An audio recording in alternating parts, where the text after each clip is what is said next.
আপনারা যে দিনগুলোকে ভুলবেন না, হত্যার যে জগৎকে চিনছেন না, তার ইতিহাস বলতে গেলে একদিন দিন আপনারা ত্রিপুরা সরকারের গড়ার লক্ষ্যে, ত্রিপুরা সরকার ফরমেশনের লক্ষ্যে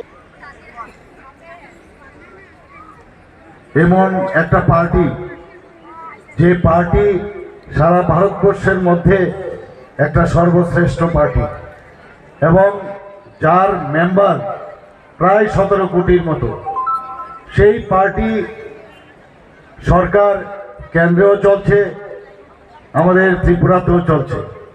এই ডাবল ইঞ্জিনের সরকার যেভাবে সাধারণ মানুষের জন্য কাজ করছে, সাধারণ মানুষের জন্য চিন্তা ভাবনা করে, আর আমাদের যশস্বী প্রধানমন্ত্রী নরেন্দ্র মোদীজি যে একটা স্লোগান সবকা সাথ সবকা বিকাশ সবকা বিশ্বাস আর তার প্রয়াস, সেই স্লোগানকে সামনে রেখে এই ডাবল ইঞ্জিনের সরকার সামনের দিকে এগিয়ে যাচ্ছে। দেশকে শক্তিশালী করার লক্ষ্যে, দেশকে উন্নত শিখরে নিয়ে যাওয়ার জন্যে আজকে আমাদের মাননীয় প্রধানমন্ত্রী এবং ওনার যে টিম যেভাবে কাজ করছেন, আজকে যেখানে আমরা যাই সেখানে খালি সাধু সাধু সাধুই বলছে। আজকে আমাদের এই ত্রিপুরা সরকার, আমরাও প্রধানমন্ত্রী নরেন্দ্র মোদীজি যেভাবে আমাদেরকে মার্গদর্শন করাচ্ছেন, সেই দিশায় আমরা কাজ করছি।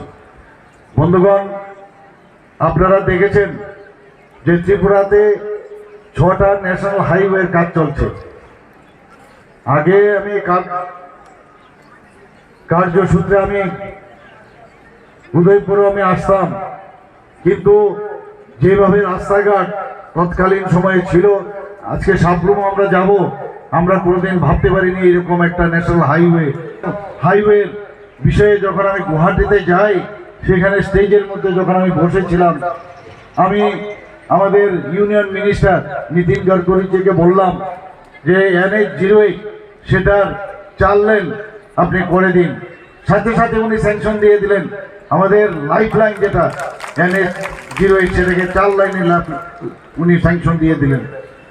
প্রধানমন্ত্রী নরেন্দ্র মোদীজি বারবার বলছেন যে যতক্ষণ ধরে আমাদের নর্থ ইস্ট ডেভেলপ না হবে, দেশ কখনো ডেভেলপ হতে পারে না। তাই উনি বলছেন অ্যাক্ট ইস্ট পলিসি,